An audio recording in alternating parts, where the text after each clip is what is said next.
నేను ట్రై చేసినట్టు ట్రై చేయండి. ఎక్సలెంట్ అంటే ఎక్సలెంట్ టేస్ట్ వస్తదనమాట. ఇప్పుడు మనకి రీల్స్‌లో ఎక్కడైనా సరే ఈ బ్రెడ్ పిజ్జా ట్రెండింగ్‌లో ఉంది కదా! Hi friends, welcome to my channel. First అయితే బ్రెడ్ పీసెస్‌ని అన్నిటిని ట్రయాంగిల్‌లో అయితే కట్ చేసి పెట్టుకోండి. కాకపోతే నాకులాగా ఫస్ట్ చిన్నవి కట్ చేసి తర్వాత పెద్దగా అయితే కట్ చేసుకోకండి. ఎందుకంటే నాకు ఫస్ట్ అలాగే జరిగింది. మీరు అన్నీ ఒకేలాగా కట్ చేసుకోండి. తర్వాత ఇక్కడ బౌల్లోకి ఏంటి అని అంటే నేను ఫస్ట్ ఒక tablespoon mayonnaise, Schezwan chutney and అట్లాగే tomato ketchup, chilli flakes, oregano అయితే మిక్స్ చేసేసి పక్కన పెట్టుకున్నాను.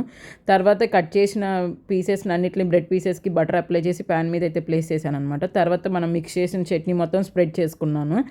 అండ్ అలాగే కొద్దిగా మోజరెల్లా చీజ్ కూడా యాడ్ చేశాను అనమాట. దానిపైన నేను క్యాప్సికమ్, ఆనియన్, స్వీట్ కార్న్ అయితే యాడ్ చేశాను. ఓన్లీ స్వీట్ కార్న్ ఉన్నా స్వీట్ కార్న్ కూడా యాడ్ చేసేసుకోవచ్చు, ఇవన్నీ లేవనుకున్నప్పుడు.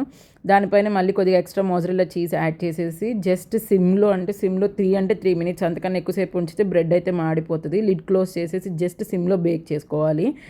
అంటే మనకి పిజ్జా అయితే రెడీ అయిపోతుంది. టేస్ట్ అయితే సూపర్ అంటే సూపర్ ఉంది. మీరు కూడా ట్రై చేసి నాకు కమెంట్స్లో చెప్పండి. ఈ వీడియో అంతే. బాయ్ ఫ్రెండ్స్, నచ్చితే లైక్ అండ్ షేర్.